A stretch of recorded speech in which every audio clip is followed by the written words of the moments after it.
Okay, so let me get this straight.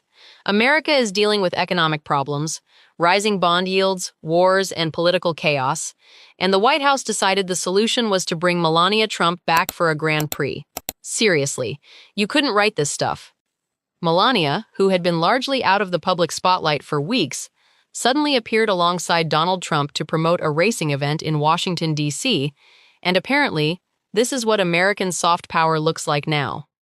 Because while the administration is dealing with serious economic and foreign policy problems, the White House is talking about race cars. Melania even walked out and said, "I heard you missed me." Girl, did we?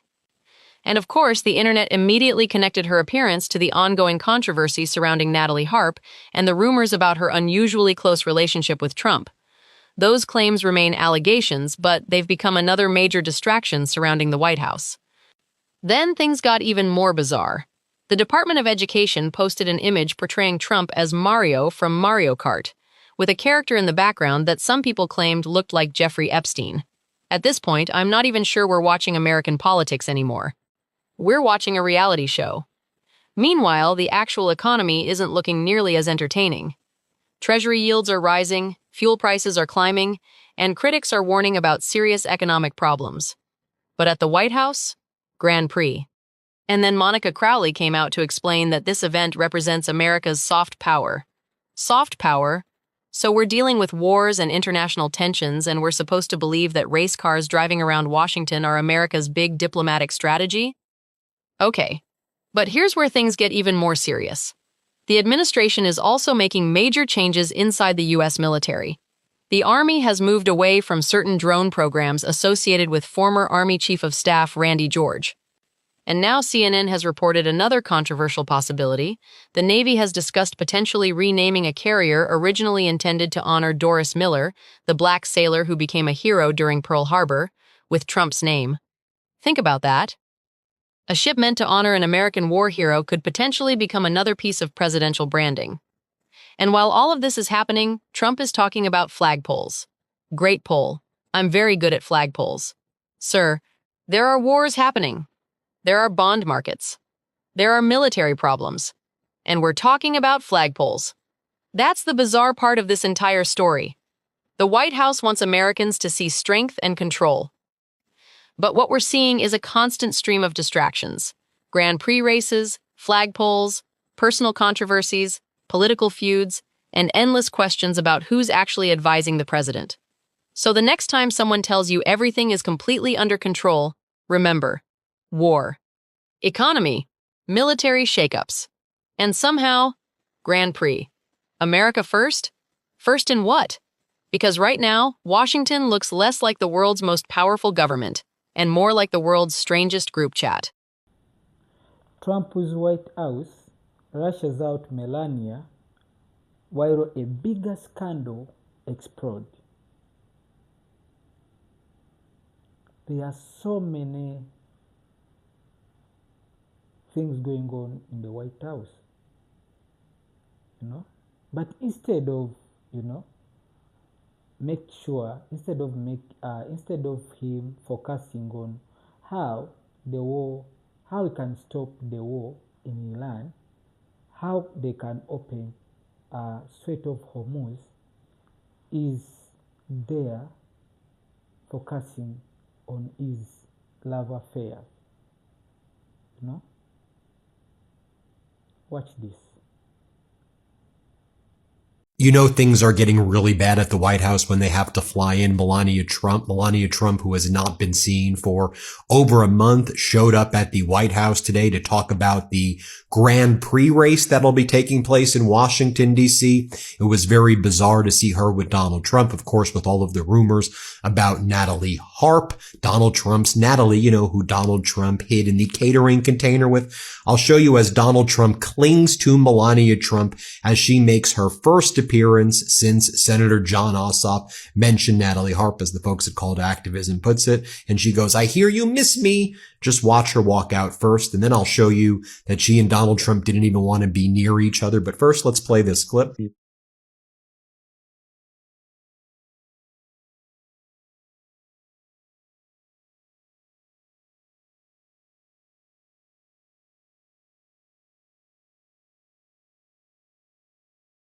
Then I'll show you over here, as Called Activism puts it, trouble at the White House. Trump and Melania are barely interacting with each other while they're there. After that performative entrance together, you can see they're avoiding each other like the plague, and they're both the plague in their own ways. Here, play this clip.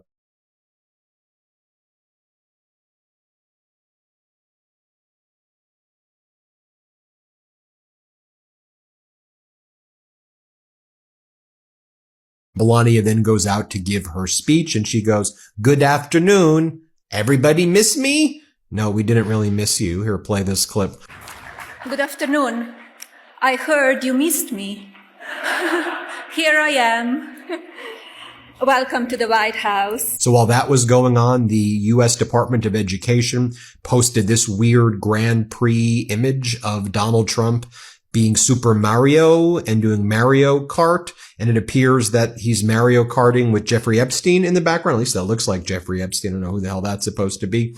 Going back to Melania's bizarre press conference in the White House lawn, the folks over at the Grand Prix racing, they give her a helmet and they say, "Here's your Be Best helmet." Here, play this clip. And Scott, if the First Lady had come up, you have something special for the drivers to present to the First Lady.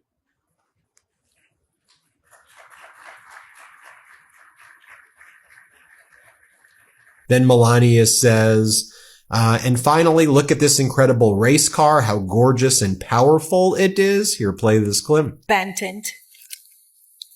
And finally, look at this incredible race car, gorgeous and powerful. I'm sure we cannot wait to see it start its engine. Good luck to all of the drivers and teams on Sunday's race. Now, she's doing this press conference at the same time the American economy has been absolutely destroyed by Donald Trump and his despicable regime. We know that the bond buyback scheme by Treasury Secretary Bessent yesterday failed, and we're seeing the Treasury yields surge. We're seeing the price of diesel and regular gas surge as well. We're in really dire economic times right now, especially as this catastrophic and unlawful war continues. But at the White House, they're talking about Grand Prix racing, and that's where our taxpayer dollars are going. Fostering the future elevates America's youth based on merit and talent, lifting them beyond economic circumstance and every other condition that may limit opportunity. Our mission is simple yet transformational. Provide every young person from the foster care community the chance to earn a college education, launch a meaningful career, and achieve lasting financial independence. She said the future of youth elevates from marriage. That's a very important thing. Now you have the answer. I'm going to go out on a wild limb here and guess that the reason why Donald Trump and Melania suddenly walked out holding hands yesterday was not because they're in some affectionate relationship that they wanted to display to the world. It's not because Melania is incredibly happy as the First Lady and is doing a bunch of work that she wanted to talk about. I think there is something more insidious that they were trying to cover up that we've been talking about on the Adam Mockler feed. Only a few hours after Donald Trump and Melania walked out holding hands, the first time Melania had been seen in public for 30 days. A few hours later, we get the letters that Natalie Harp wrote to Donald Trump. Of course, Natalie Harp being Trump's 35-year-old aide that is uniquely obsessed with him. It's normal to have aides or a body person that walks around with you all day that helps like iron your suits or give you notes. That's not peculiar. That happens. But the Natalie Harp relationship in particular is beyond that. It is way weirder. The Secret Service declared her a potential threat because she was so attached to him. Her brother said that she has an unhealthy obsession with Donald Trump, and these letters are perhaps the best evidence that there is something weird going on in Natalie's brain. And then Trump on the other end has always said if Ivanka weren't his daughter, he would date her. So he has a weird proclivity towards young blonde women. That's not me guessing. We just know that for a fact. But I want to back up 1 second to Melania Trump's disappearance and then sudden return just yesterday. Melania Trump, she did not want to do this again. I don't think she wanted Trump Part 2 to happen because Trump Part 1 was rather stressful. I'm not trying to remove agency from her. She is just as culpable as the rest of the Trump family. She has Melania coin. She has her Melania movie. But the reports were she refused to sleep in the White House with Trump for the first few months. Right now, I don't even think she's sleeping at the White House, according to reporting, and she wasn't seen in public for 30 days. That is a long time. I'm not expecting Melania Trump to be out there in front of the cameras day after day giving press conferences. No one's expecting that. But to be just missing for a whole month as the first lady, to see Donald Trump go to event after event after event, certain parties, his golf club in Bedminster, and never have anyone by his side other than Natalie Harp and Alina Habba, it's a little bit of a peculiar sight. I really do think Melania Trump is disillusioned with this entire thing. And this brings me on to Natalie Harp. Credit to the Daily Beast for publishing the full letters that 35-year-old aide Natalie Harp allegedly wrote to Trump. "You are all that matters to me," she said. "I don't want to ever let you down. Thank you for being my guardian and protector in this life." Let's zoom in and let's read these because they're a bit dense, they're a bit odd and creepy, but they are worth reading. As always, if you appreciate these videos on the Adam Mockler feed, it would mean the world if you drop a like and subscribe. I am back in a hotel because tonight I will be on CNN Newsnight with Abby Phillip. It's at 10 p.m. Eastern, 9 p.m. Central. I'm sure we'll be talking about the economy, talking about this administration and the way forward. So go check it out. Subscribe below if you want to see that debate posted tomorrow. And let's start off with this letter. This is really, really interesting.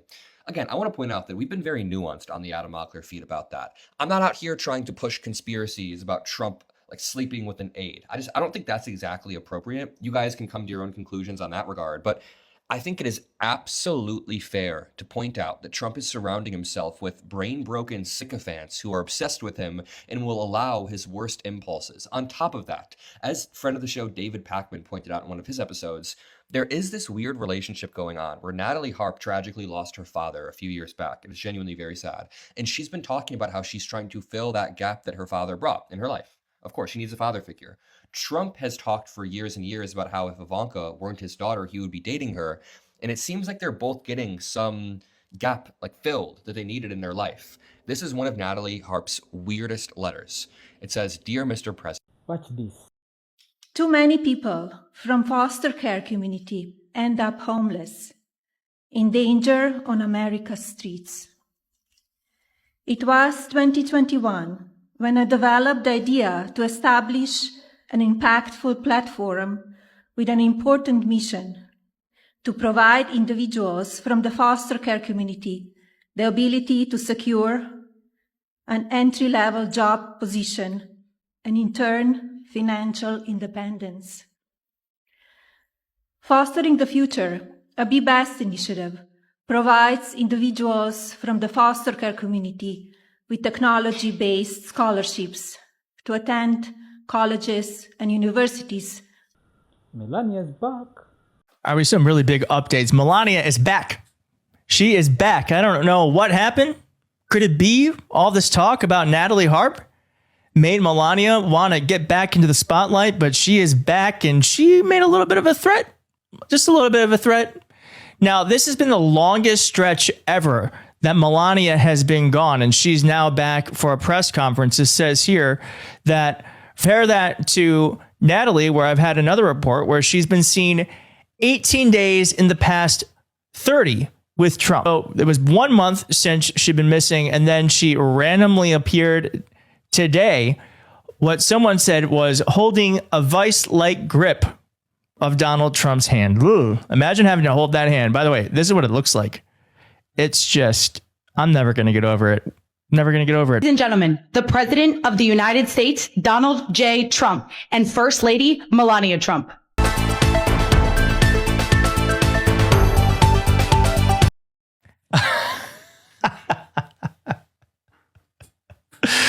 They're like, see, everything is fine. Everyone stop talking. Look at this. Could it be more obvious?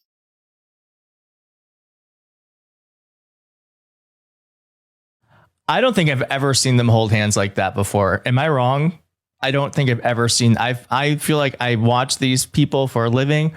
I've never seen anything like that. Now, the reason why Melania made an appearance today, they're saying, is because something to do with race cars.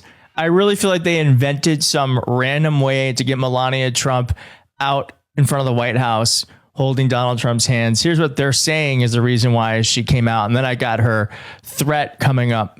That we know will be incredible for so many foster kids.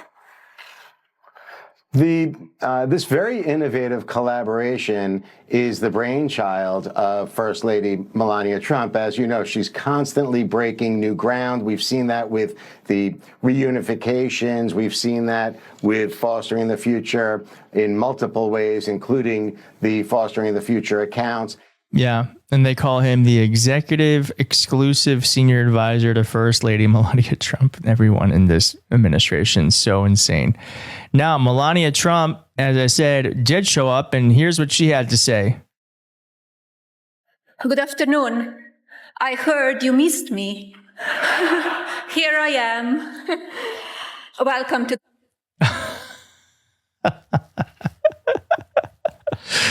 Not one laugh at the here I am. It actually sounds a little threatening. Here I am. Welcome to the White House. A warm... Melania Trump just turned on Trump. Melania just made a move that changes everything. She has been on a secret mission. And on this secret mission, she has been undermining Donnie Trump. And she just made him look terrible. She has spent most of this year nowhere near her husband, which is exactly where she wants to be. And then she just resurfaced today with an announcement that has Trump pissed. He is furious, which is interesting because Melania usually doesn't make announcements about anything. The fact that Trump is heated is telling. He's furious. She didn't ask for permission. She just went public with this. And it means she's stepping into territory that he does not want her touching. And we love that. So what exactly did she announce? What is this one thing that Trump has spent years telling America to be afraid of? And why is he so angry that she is the one saying it? I'm going to show you. I'm going to show you her latest move that sent Donnie spiraling and leaves him all exposed, and it creates a total nightmare for the Trump administration. But real quick, I'm Lauren Paritra. If you're new here, make sure you subscribe. Willa Paritra and I, we do this every single day out of pure principle and an absolute refusal to let you guys be at risk for Stephen Miller attacks. Subscribe, follow us wherever you get your podcast, leave us a comment, 6 words or more. All of these actions are going to keep you safe during this peak Stephen Miller season. So 1 year ago today, Trump rolled out the red carpet for Putin in Alaska. You guys remember this? He called the summit very productive and claimed, we made some really great progress today. 1 year later, where are we at? Putin's war against Ukraine still raging. President Putin, will you stop killing civilians? Apparently, the only thing that was very productive was Trump learning how to run America like Putin runs Russia. Look at this from today. Quiet. You're very disrespectful in front of this young man. Quiet. Who are you with? I'm with CNN. Fake news. That went down right after Trump was asked by a reporter about his relationship with Kim Jong-un. And he decided, instead of answering this question about my communist besties, I'm just going to lash out. I'm going to say, quiet, piggy. This kind of really brings us right in perfectly to what Melania actually did. Okay, you ready? So Melania and an unnamed representative helped reunite another Ukrainian child with their family. Meanwhile, kids in ICE detention centers are up 10 times during Trump's second term. Melania here is basically lighting shit on fire and then taking credit for finding the fire extinguisher. We know you are complicit in the marriage to Donnie Trump. Thank you for watching Great Minds Blacks.